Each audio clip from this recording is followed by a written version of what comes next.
చూస్తూ ఉండగానే 30 ఏళ్ళు నిండిపోతాయి నీకు. పక్కన పెళ్ళాం, చేతిలో 2 పిల్లలు. సబ్బులు, పేస్టులు, పౌడర్లు, రేషను, ఇంటద్దె, కరెంటు బిల్లు, పాలు bill, cell phone recharge, school ఫీజులు, నెలకొక గ్యాస్ బండ, ఇవే కాక వినాయక చవితి, దసరా, సంక్రాంతి, భోగి, దీపావళి, ఇలా సంవత్సరం అంతా ఏదో ఒక పండగ.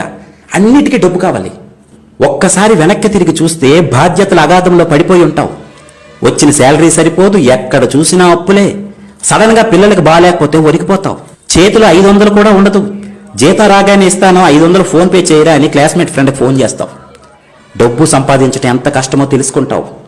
ఇప్పుడు కాలేజీ రోజుల్లో అన్నీ నీకే తెలిసని ఎగిరిపడే నీకు 30 ఏళ్ళు నిండితే గానీ అసలు జీవితం అర్థం కాదు.